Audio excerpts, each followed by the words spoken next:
रेखा life story. उनके life में 6 affair, 2 शादियाँ और फिर भी तन्हाई। इनकी ज़िंदगी पहले से कम नहीं है दोस्तों।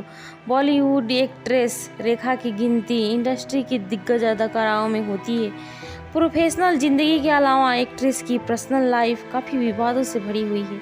आज हम उनकी ज़िंदगी की कहानी से आपको रूबरू करवाते हैं। दोस्तों, 80 के दशक की चर्चित अभिनेत्री आज भी अपने हुस्न की जलवे से लोगों के दिलों पे बिजलियाँ गिराती हैं। बॉलीवुड की गलियारों से लेकर मीडिया की सुर्खियों तक आज भी हर जगह उनका नाम देखने को मिलती है। और अपनी खूबसूरती और फिल्मों के चलते रेखा ने जितना नाम कमाया, उतना ही नाता उनके विवादों से भी बड़ा है। कई एक्ट्रेस के साथ उनके नाम जोड़े गए। इसके अलावा उनकी पर्सनल ज़िंदगी काफ़ी विवादों से भरी है। आज दोस्तों, सावन भादो रेखा की पहली फिल्म थी और इससे इनके साथ नवीन निश्चल हीरो के किरदार में नजर आए थे। यह दोनों ही कलाकारों की पहली फिल्म थी। इसके बाद हर किसी की जुबान पर इनके अफेयर के चर्चे थे। हालांकि बाद में नवीन किसी और से प्यार कर बैठे और रेखा उनसे अलग हो गई। मीडिया की रिपोर्ट में इस बात का दावा किया जाता है कि निश्चल के बाद रेखा की ज़िंदगी में जितेंद्र की एंट्री हुई थी। हालांकि जितेंद्र की अफेयर पहले से ही शोभा कपूर के साथ चल रहा था, लेकिन यह अक्सर विदेश में रहती थी।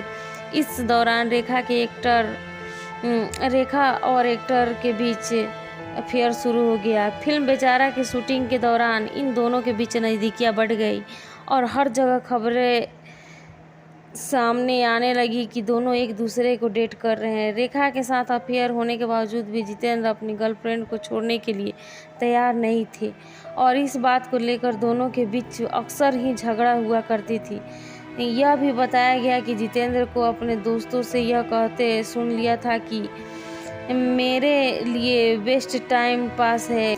इसके बाद रेखा की ज़िंदगी में बहुत तनाव आया और रेखा का ब्रेकअप हो गया। इसके बाद रेखा की ज़िंदगी में किरण कुमार की एंट्री हुई, लेकिन यह अफेयर ज़्यादा दिन तक नहीं चला और दोनों अलग हो गए और रेखा अभी भी सच्चे प्यार की तलाश कर रही थी।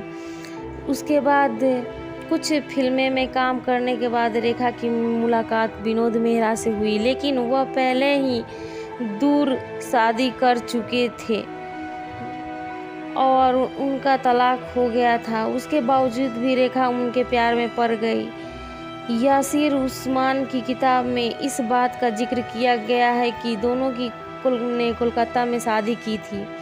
शादी के बाद जब एक्टर को लेकर अपने घर पहुंचे तो उनकी मां ने एक्ट्रेस को घर से निकाल दिया और यह रिश्ता वहीं ख़त्म हो गई। हालांकि रेखा ने कभी इस शादी को स्वीकार नहीं किया।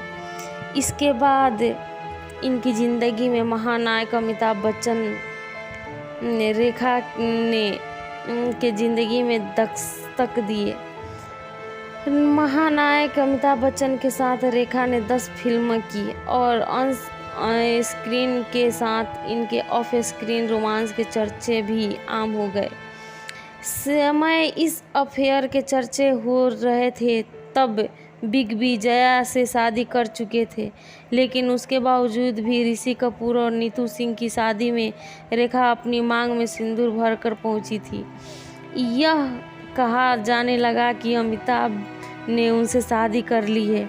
हालांकि महानायक ने कभी भी रेखा के साथ अपने रिश्ते पर कोई भी बात नहीं की और न ही इस अफेयर को स्वीकार किया है। रेखा की यह समझ में आ गई कि बिग बी कभी उनके नहीं हो सकते। अमिताभ से रिश्ता टूट जाने के बाद रेखा कुछ सालों तक अकेली रही और अपने करियर के बेहतरीन मुकाम हासिल करती गई। 1996 में सविता पटेल की मौत के बाद जब राज बब्बर वापस लौटे तो उनकी मुलाकात एक्ट्रेस से हुई। उन्होंने साथ में फिल्म करना शुरू किया। दोनों की ऑन स्क्रीन केमिस्ट्री काफ़ी शानदार थी और फिर यह रिलेशनशिप में आ गए। समय के बाद रेखा ने एक्टर से शादी करने को कहा, लेकिन राज बब्बर ने साफ इनकार कर दिया। एक बार फिर रेखा का दिल टूटा। वह जीवन साथी की तलाश में आगे बढ़ती गई। हालांकि यह कोई नहीं जानता कि वह सच्चा साथी ढूंढ रही। उसके बाद उनका नाम संजय दत्त से जोड़ा गया और उनकी मां संजय दत्त की तो रेखा पे ये भी इल्ज़ाम लगाई कि मर्दों का फंसाने का इसका चस्का है और बहुत सारे बात कही दोस्तों। इसके बाद उनके ज़िंदगी फिर से तन्हाई हो गई। और उसके कुछ दिनों बाद रेखा का नाम खिलाड़ी कुमार से जोड़ा गया, लेकिन उस समय खिलाड़ी कुमार रवीना टंडन को डेट कर रहे थे और इस कारण उन दोनों के बीच बहुत अनबन भी हुई। लेकिन इन दोनों ने कभी इस रिश्ते पे नाम नहीं लिया, ना ही रेखा ने कुछ कहा इस रिश्ते पे और ना ही अक्षय कुमार ने। फिर रेखा की ज़िंदगी में एक लेडी आई, आज भी उन्हीं के साथ उनकी जो सेक्रेटरी है रहती है और इन दोनों के बीच में क्या रिश्ता है कोई नहीं जानता। इनके बेडरूम में उसके अलावा जाने की किसी की इजाज़त नहीं। इस तरह से रेखा की ज़िंदगी में कुल 6 अफेयर, 2 शादियाँ है, लेकिन फिर भी आज अकेली है। लेकिन एक सवाल उठता है कि वह मांग में सिंदूर भरती हो किसके नाम के है। कहा जाता है कि संजय दत्त से उनने शादी कर ली थी और उन्हीं के नाम की सिंदूर लगाती है दोस्तों। अब इसके बारे में मैं दावा नहीं कर सकती, लेकिन मीडिया की रिपोर्ट की माने तो ये दावा